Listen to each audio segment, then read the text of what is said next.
Welcome to another episode of the Reboot Chronicles, a no-holds-barred forum with global leaders, authors, entrepreneurs, and CEOs about how organizations stay focused on growth and innovation in unprecedented times. I'm your host, Dean DeBias, coming to you live from Reviv's North American headquarters in Chicago, and we would like to thank you for joining us from around the globe today. Today we're talking about humanizing AI experiences with the global thought leader and senior managing partner at IBM Services, Jesus Mantas. Jesus, welcome. Thank you, Dean. You know, most people don't know this, but after 100 years, IBM is still one of the world's largest tech and consulting companies with over $77 billion of revenue, about 350,000 people, size of a country. And like Microsoft, IBM has been shifting away from traditional hardware and software into cloud solutions, AI, and also acquiring its way into open source services with a $34 billion acquisition of Red Hat a while back. Jesus, maybe just to start out, tell us a little bit about your role, about driving growth and innovation and change inside such a large, older, and prestigious company, but one that's really gone through a pretty big transformation over the last 5 years. Sure. What I do every day is I'm responsible for the strategy decisions of the services portion of IBM. It's about 63% of the IBM company. And this is where we have all of the capabilities to really do the transformation using technology, both IBM technology and non-IBM technology, right? So it has both the business services side and the technology side. I'm responsible for, broadly defined innovation, which is how do we package those capabilities into offerings? Which platforms do we use to deliver those offerings? And any kind of assets that enhances what our people can do. And the corporate development side, which is, how do we look at the ecosystem? How do we engage with the ecosystem? Where do we acquire? Where do we partner? As well as the thought leadership umbrella, which we have in a unit called the IBM Institute for Business Value. Which is pretty substantial in itself. Maybe we'll get to that one in a little bit. So you touched on one of my hot buttons, obviously, co-creation of innovation. Some companies have figured it out, others haven't. I know you, so I know you've figured it out in most of your units. We run this program called Dancing with Startups that helps companies figure out what should they build, what should they buy, what should they borrow, meaning partnering. On the buy side, IBM has been very selective in acquisitions over the last, call it 5-10 years, and rightfully so. And you find one you want, you make a big move. But is acquisitions we'll get into the build and borrow stuff in a bit, but is acquisitions going to be a bigger part of the future? It just seems like that's what everyone is doing now in terms of acquiring innovation. So whether it's Amazon or Microsoft or Google or you name it, SAP, Salesforce, lots of activity going on there. How do you guys view it since the acquisition of Red Hat, which was a pretty transformative deal for you? Yeah, I mean, acquisitions has been and will continue to be one of the levers for us to keep working on the portfolio. So you will see us exercising, sometimes in big chunks, as you saw recently. Sometimes, prior to Red Hat, we have done the prior 5 years, we have done over 100 acquisitions, right? So it really depends what we're looking at. It is one lever, but it's not the only lever. Remember, we invest over $5 billion on a unit called IBM Research, where we really make grand challenges and we really go after big problems, and that becomes a source of innovation that complements anything that we can do, organically into the business, as well as the things that we can acquire. I think what you can bet on is we really have, for the last 20 years, people may not realize this, but for over 20 years, IBM has been one of the biggest sponsors of the Linux Foundation and open source. So you would think is like, whoa, wait a minute. So we actually believe that open is an element of the future. And that's where it's not only acquisitions, but the relationships with the ecosystems are going to be a fundamental element of what we do, in addition to continue to boost our own research, where remarkable achievements such as the quantum computer are coming to ecosystem plays and of course acquisitions. And all of this it requires a culture that then enables you to put all of these different pieces together for a given purpose that adds value to a client, right? So this just becomes fragmented. You may be doing a lot of acquisitions, but it may be very hard to put them together and achieve a purpose. Last 2 years, we've been working on what I would say is a cultural change in the IBM company, and we have standardized on something that we call the IBM Garage, which is the mechanism by which we engage with clients and we engage with the ecosystem and really orchestrate all of these components to make sure that what we do is not only innovative, but it can actually scale. It can actually create impact and scale. We have seen many of our clients and many other people that they score very well in the invention side of innovation, but Right. they struggle then to take this and saying, but what impact are you making? And are you making that impact at scale, right?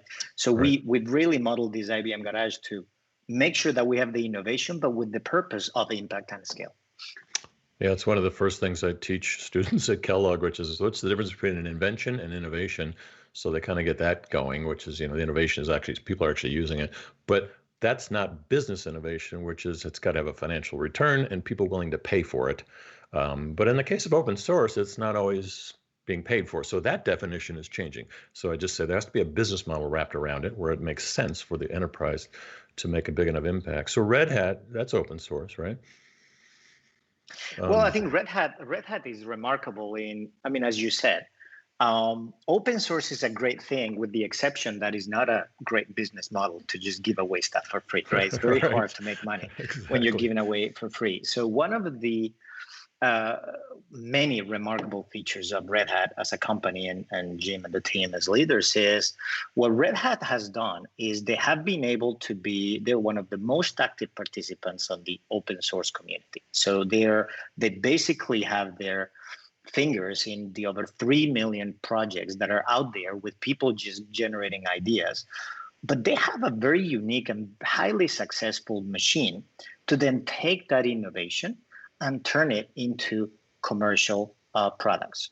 And what would say was like, well, wait a minute, what is the difference between something that I can get for free and the same thing, quote unquote, same thing as a commercial product? And I say, well, the difference is if you're a company and you're going to use that in a mission critical, open source is not supported. So the next version of open source, it could break something. It may no longer work. It may eliminate features.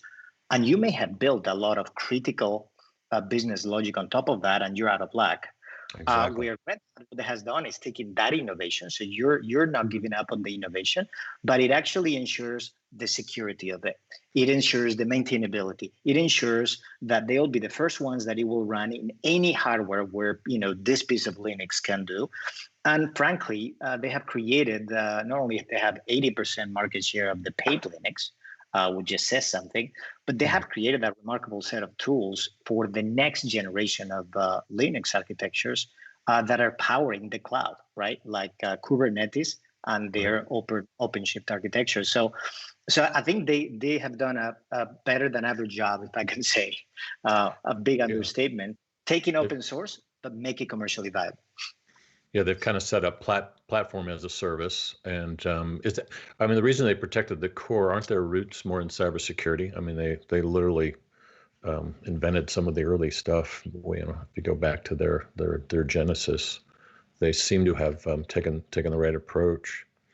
You want to talk about AI? That was kind of the teaser of this episode. Happy to talk about AI anytime. I know you and I have different perspectives on AI, which is good.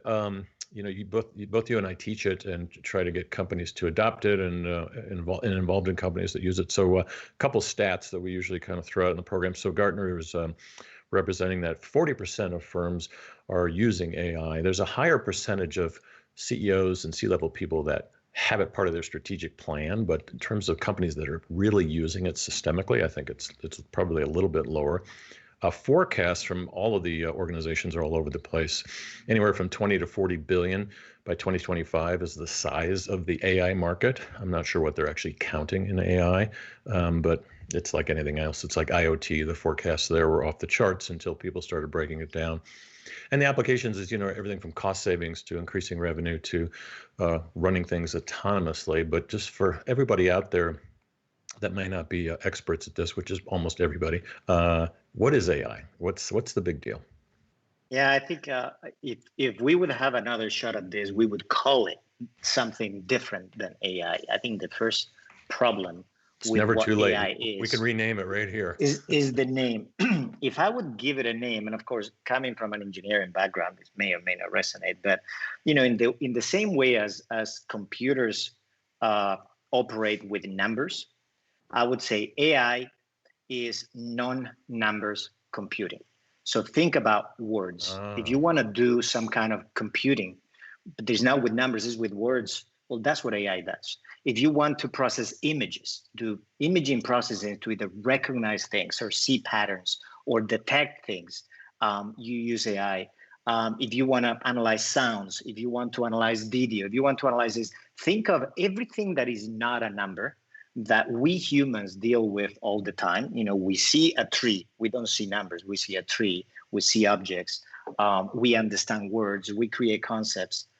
AI is the technology that allows a computer to do all of that. So what does that mean? Well, it allows to both understand text and create text. So therefore, it can communicate in the same language that a person does. It can also, by the way, read in about 3 seconds, 3 million medical papers and distill patterns, because it applies what a computer does, which is scale things. Right. But instead of doing it with numbers, it does it with words. Can do the same thing with images. It can, learn from millions of images and then be able to differentiate in the same way we as kids, when we learn that that animal is a cat, well, we now know it's a cat. We're not trying to depict, the color features. No, it's a cat. It's a cat, right? So that is what I would say. If somebody wants to know what AI is not intelligence. It is definitely artificial, but it's more this mechanism to have computers to deal with things that they're not necessarily numbers, in addition to numbers, right? AI can also deal with numbers. Exactly. And most people don't know it's been around since the 50s, like most core technology invented by the government or practiced by the government, and it has gone through different evolutions. But is it at a perfect storm right now because computing power is so strong, smartphones are so capable, you've got haptics, you've got vision, you've got everything from hearing and sensing, and so all kind of coming together with this perfect storm where the AI in the background can actually do more now? Like the camera I'm looking at, it's a pretty high res camera, lots of capabilities there. What is this, because it's a perfect storm? It's finally taking off in the business applications, or just more applicable now, or more human? It is, and it's easier to adopt, and it will become. I mean, think about it. We have seen this in technology before, right? So the internet, TCP/IP, came from military applications with the attempt to create systems that they would be resilient to an attack, and therefore they connected to each other's, and they could just connect to each other and scale without human intervention, and that became the internet, and the internet became pervasive, and we no longer do statistics or studies that say, well, let's just see how many companies use internet. It's like obvious. I think we're at the same cycle on AI. I think very soon we'll stop making some of these studies that say, well, how many companies use AI? Because frankly, every person that has a phone is using AI, right? Exactly. The majority of the phones out there, if when you're going to take a picture, you're using AI. So the algorithm that is trying it draws this little green box around a face, and it adjusts the lighting so the face is going to look better. Well, that's an artificial intelligence, algorithm in the majority of the cameras. So it's just going to get pervasive, to your point, because it has become cheap, it has become reliable, and therefore it can be applied to a lot of different use cases with a lot of effort.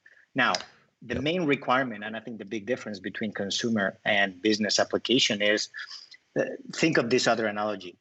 An AI algorithm is like a jet engine, right? Is the engine. It's something that has a lot of power, but it requires a highly distilled fuel for that engine to work. If you would just take like crude oil out of the ground and put it onto a jet engine, that jet engine will not. That plane is not going anywhere. You need to distill that crude oil, You need to create very specific kerosene that you're going to put into that jet engine, and you have amazing power. That is the main element of AI. AI is the engine, but the data is the fuel. The main blocker of broader adoption of that engine AI is having more ready fuel available that can fuel that engine. And it's literally fueling not just new companies, but new industries. Little websites like Hopper that allows you to predict exactly when you should buy an airline ticket. That algorithm's been thrown off a little bit with COVID, but new categories that had never been around before. Revive, the sponsor of this program, is a simple, you mentioned taking a photo as AI. So that's a company that took that platform and said, how do we take a photo of someone's face and then recommend, of the thousands of beauty products out there, or skincare or sun care or supplements, which one should you take based on everything going on in your environment and your analysis of your own skin and body? It's crazy. What are some of your examples? Yeah, I mean, we focus obviously in business to business, right? So mostly Sure. the applications that we focus on fall like a few categories. Top of my head, virtual agents, especially with COVID-19. Think about it. You have 30 million people that need information or need to process something or need to figure out what to do or not to do, and it could overwhelm any system. So having virtual agents that can 24/7, and we've used it even in hospitals where we just translated the actual medical protocols, where, for example, in a children's hospital at the peak of COVID-19, the last thing you want to do is bring your child to a hospital, which is a high-risk maneuver, to take medical resources if your child actually doesn't need to be there. So how do you create virtual agents that have the same reliability as a human person, but can attend 24/7 millions of people that a human couldn't do? Virtual agents across everywhere to help employees, to help clients, to help everybody.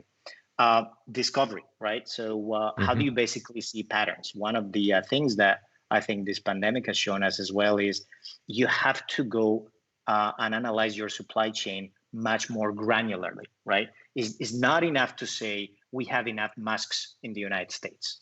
No, because you may have a state that they don't have any, and you may have a state that have a stockpile. So this idea of creating more hyper-local predictions of demand for products has been felt by everybody in the supermarkets.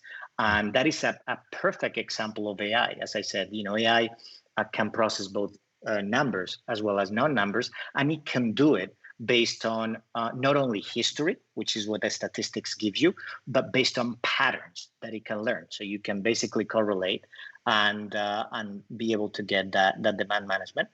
I mean, the other one that we may not notice, but we're about to enter probably a very, very active hurricane season.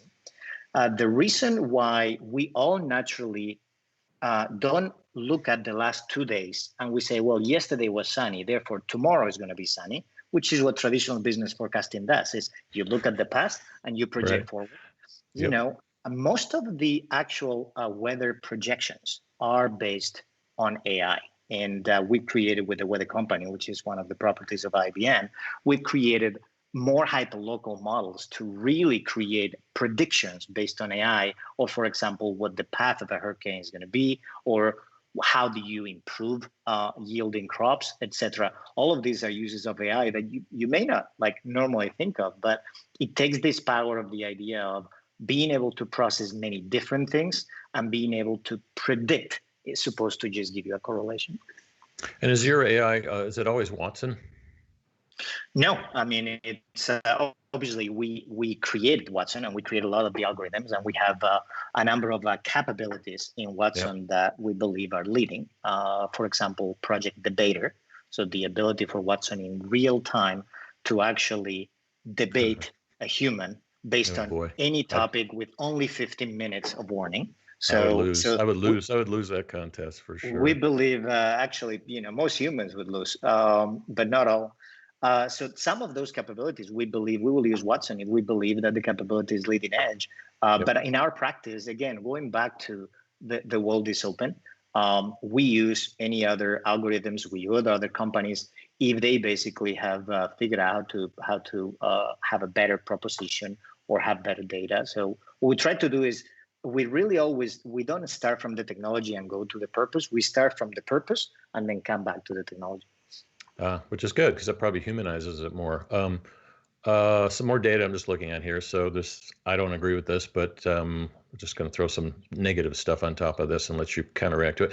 So PwC says 38% of U.S. Employees, let's say, are at high risk of automating their jobs by 2030. And Forrester predicts that cognitive technologies such as robotics, AI, machine learning, everything we've been talking about, and just automation are going to replace 16%, which I think is not too bad, but by 2025. These seem a little naive because they don't take into account. So, for instance, when you mention robotics, it could be cobotics. I am running something with this robot. It also doesn't seem to talk about what's the upside of AI. What's it going to create? You just brought up a bunch of things that some new jobs I think are going to be created, right?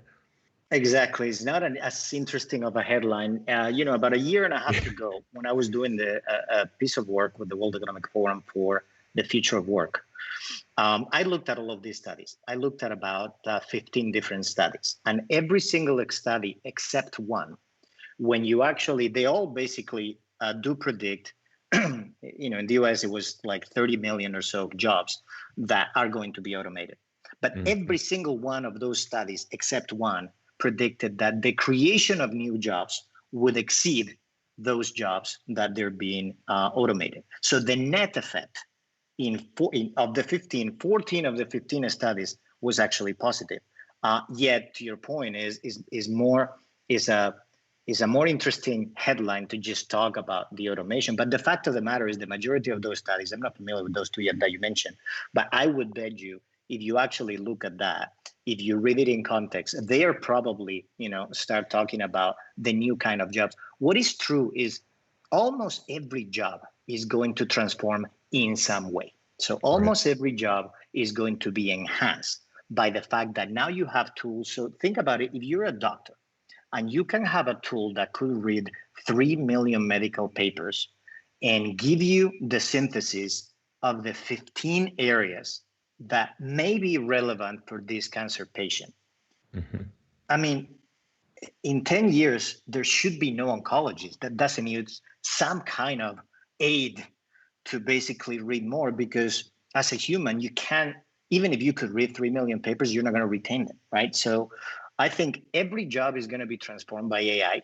Most of the studies would say the net of the new jobs, and I think there are three categories. There is jobs that will be fully automated. There are jobs that are being transformed, and there are new jobs that they're being created that they don't exist today, like algorithm supervisors, right? Right.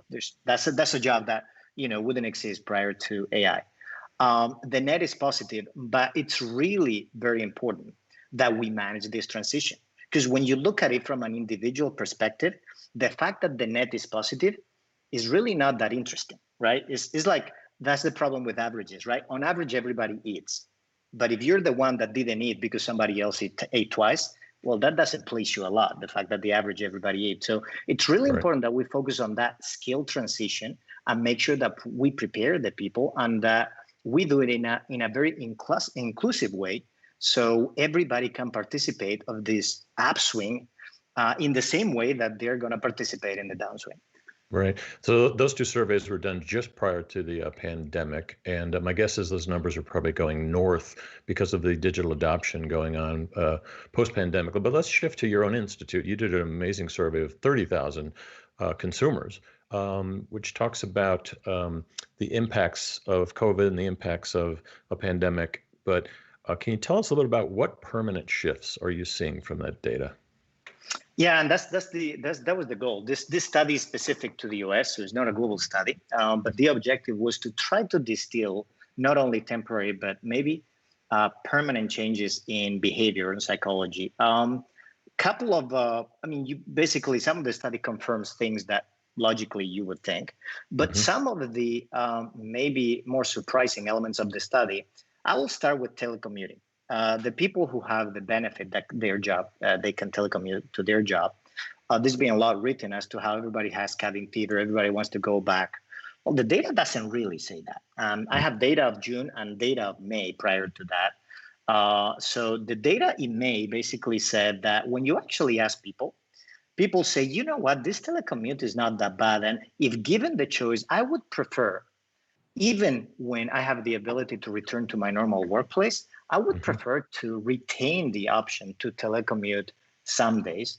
Well, that number is 80% now, so it keeps going up. So the trend of telecommuting, we don't believe is going to be, just like everybody's going to go back to work. Is actually that's going to drive fundamental changes on commercial real estate and what it means for companies.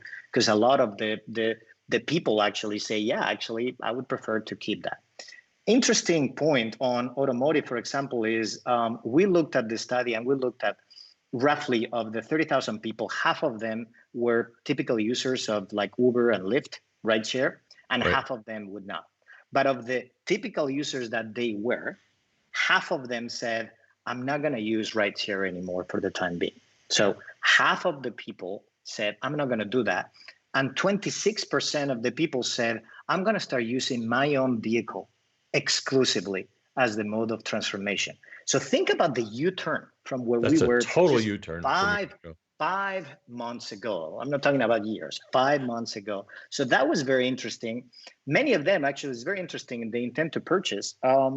It's 2 to 1. Like people, if we ask the question, are you going to kind of like wait until everything is calm and then go back to rideshare, or are you going to buy a vehicle? It's 2 to 1. They're saying, no, I'm going to buy a vehicle.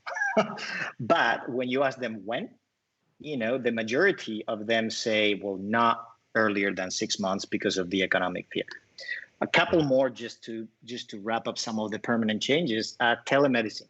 The telemedicine use was single digit in January.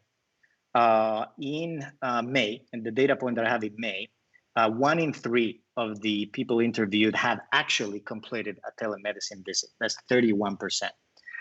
In June, that raised to 40%. And when we asked them, if you have the choice, would you prefer telemedicine to a normal visit? 43% say, I would prefer telemedicine. So think about the massive change in the healthcare sector, where if you don't have a choice of telemedicine, you are not a preferred choice for 43% of the people, which, just in, January, that was single digit. So big one. Esports up 500%. Huge, massive. Yeah. I think we see a lot of this psychology also. I loved one that, people basically say, because we are learning that you're not supposed to touch your face and you're not supposed to touch things. So the no touching is being embedded on the psychology and is being translated to everything else that we do. So we ask people about methods of payment in retail, and 40% said, I want to adopt contactless payment. So that's a big shift, just because there is nothing wrong with the payment, but just the psychology of not touching things and doing things virtually is basically driving people to change their behavior. Yeah, that's driving Reviv's business too, whereas the retailers had a lot of tablets and pads and mirror technology in the stores. They basically are now having a hardware hangover. They're pulling those out and just going with people's powerful cell phones, which was always going to be the trend. It's just accelerated even more. So that's definitely one. Speaking of that, facial recognition and selfies and things, what you guys announced that you're going to pull out of parts of it, facial recognition, and what's the logic behind that? Given that all these other companies are investing so heavily in it, and you have so much technology there. Yeah, I mean, it's news now, but it's not new news for us. We have been working on this for over a year. Basically, it became a decision about our values and the values of the IBM company, and then what do you do when technology could be used to go against your values. And so I mean, in terms of what the technology itself, we don't have an issue with the ability to recognize a face. What we have an issue is the potential to misuse the actual personal information that you can get, the individual recognition, and the lack of discipline around imposing bias filters.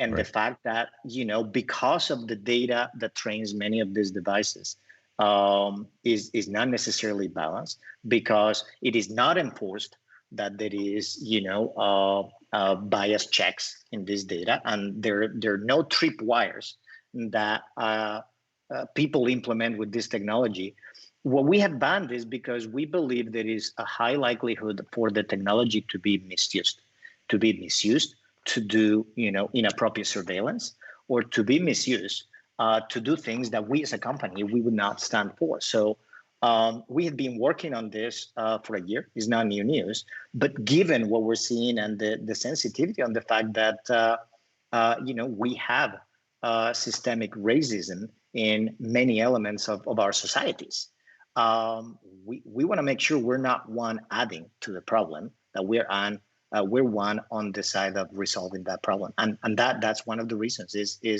Yeah, there's we also just don't bad want to contribute actors. to it. There's bad actors, military governments, all types of things. So no shortage of things there. Maybe well, thanks for coming on the program today. Maybe just end up on something a little more. One of my beliefs is as AI and technology becomes more invisible, it becomes more human, and things are working for you in the background. So you mentioned smart agents and stuff like that. Whereas right now we tend to kind of still be working for our phone instead of our phone working for us. So what are your thoughts there? How does the future look in terms of, I don't want my phone to have 200 apps on it anymore. I don't even want apps, really. You talk a lot about, humanization of AI and human intelligence. How does that all come together in the next few years? What are our lives going to look like as consumers and people?